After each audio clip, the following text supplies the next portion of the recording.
recognize your voice and also, identify, as far as being a listener to your show, too. So you have a large listening audience within the African-American community who's also hip to a lot of the stuff going on with Obama. So I wanted a lot of your listeners who might be non-black to know that don't be fooled by what you see in the media and stuff as far as thinking that everybody in the African-American community is sold on Obama. There's a large, huge number of people who don't, but you just don't get to see them on TV unless they're like a Republican or something like that. But other than that, though, there's a large number of people who are hip to the game. And well, here's an example of stereotypes and judging a book by its cover normally being a fraud. Ron Paul goes before CPAC, the big neocon conservative, thousands and thousands, look like tens of thousands in this giant auditorium as far as the eye could see, sitting in chairs, and Limbaugh was speaking and all these other people. Ron Paul gets up and says, we killed over 1 million Iraqis. The war was evil. The war is a fraud. The war was bad. We need to stop it. And the majority are clapping and whooping because the average conservative doesn't believe what they say a conservative is in the media. They love telling people who they are, telling people what they are. We need to just stop thinking that way and decide who we are for ourselves. But so many people stay, like David Icke says and others, in that little bubble when we're spiritual beings. We're on this planet for a reason, one time. And we're all together as humanity, and there's always been good and evil in the world, and as soon as we don't realize that there's evil, we fall prey to it. I want to go to some phone calls now. He called in earlier, but I couldn't go to him. Then he wants to give us a review of the Watchmen film. He got a chance to see it at a sneak peek. It comes out tomorrow. Tito in Canada, you're on the air, Tito. Finish up the point you wanted to add.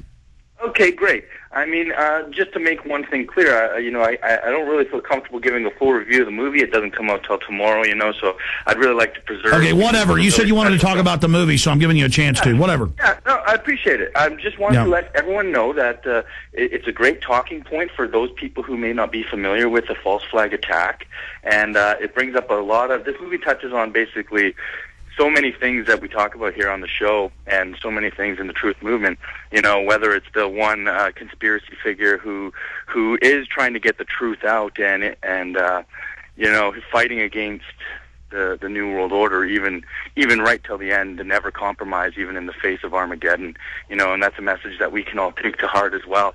It's a fantastic movie, and I just want everyone to see it so that when they have their friends and they want to talk about these kind of things, this is another springboard. It's another opportunity, and it's another place for us to bring up these points about how these things happen, not only in the superhero world they're showing, but in our world as well. Yeah, but you say it's a fantastic movie. Weren't you saying that they stage a false flag attack to bring world peace? I mean, that's how the Illuminati operates and thinks. Or are you saying it's fantastic because it's a great way to get people to wake up because they only operate in popular culture to understand what false flag terror is?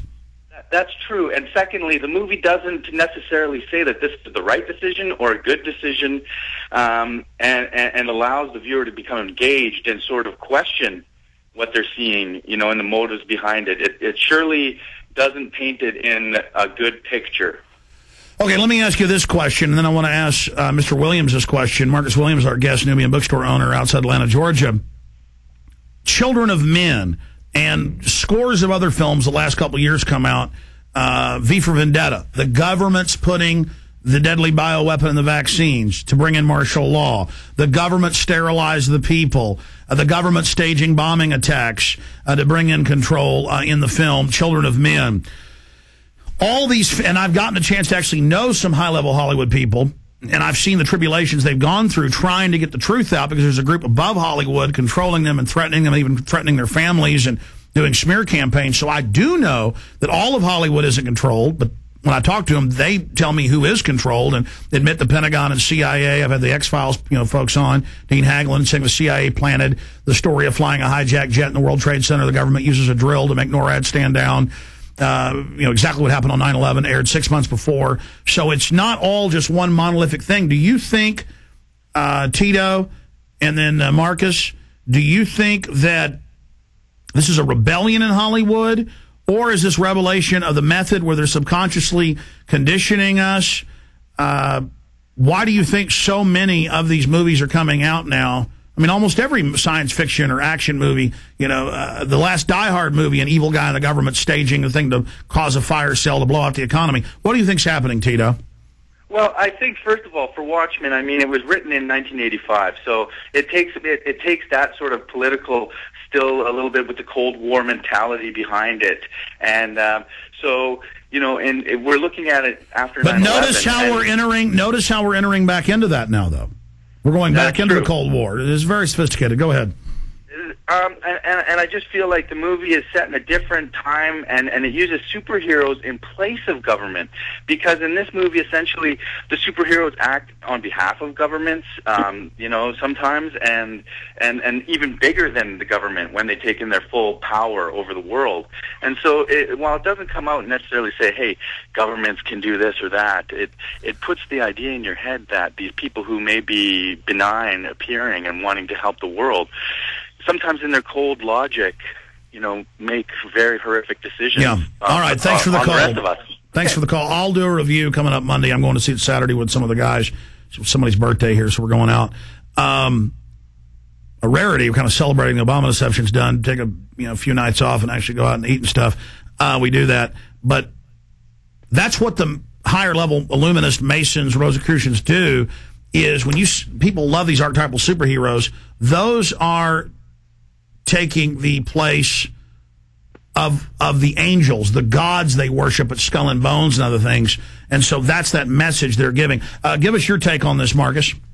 Oh, I think that most definitely a lot of those movies are coming out with the government, doing,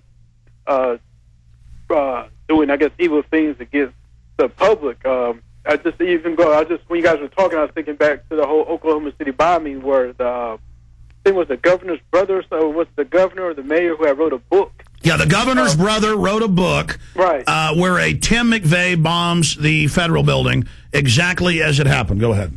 And had the exact, I think the guy who did it had the exact same or similar spelled last name as Timothy McVeigh in the book. And I think a lot of it is just a lot of conditioning the people subconsciously through these movies to, just to accept. It's really mind-boggling. I agree. No, I agree with you. It's mind-boggling. And that's why they'll allow directors, because I've looked into this, that are actually on our side. The big boys will say, go ahead and let them do it. And the directors themselves don't realize they're being manipulated. But right. I mean, take Oliver Stone as Any Given Sunday. It's the Aztecs versus the Knights Templars. Everything is Illuminati in that film. That's Oliver Stone letting you know that he knows what's really going on. Mm-hmm. But we still, a lot of times within the movies, we still a lot of the symbolism and storylines and stuff is just a mirror of what's going to happen in the future or what's going on right now in reality. Take New Orleans. Oil storm aired 9 months before Katrina hit. Mayor Reagan took part in the film where exactly what happens, and then it comes out 9 months later. Right, and it was also reported that Mayor Reagan also had told was it Louis Farrakhan that that they in fact did bomb the levee. And we saw, the movies with the oil storm movie, we see them just predict exactly what happened with Hurricane Katrina was predicted or shown, many months in advance through that movie. It's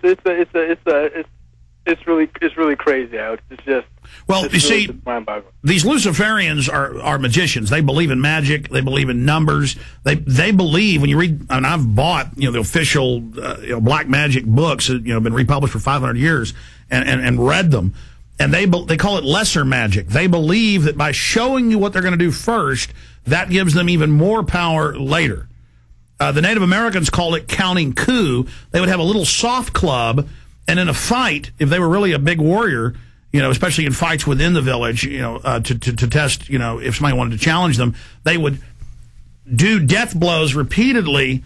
And then after they'd counted coup 5 or 6 times, see, I could have already killed you 6 times. Then they'd pull out the real club with the big rock and kill them.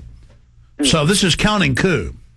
So if I got a quick question for you that I wanted to ask you as far as, what would you, with everything that's going down with the economy, with Obama sending more troops to Afghanistan, what do you think would be like the best action, I guess, that the people would I mean, what can the people do as far as trying to counterattack what's going on with the economy and everything? Specifically, I mean, is that two questions or? Just specifically as far as, what do you think that the people should do as this? I mean, like through my bookstore, like I always give away,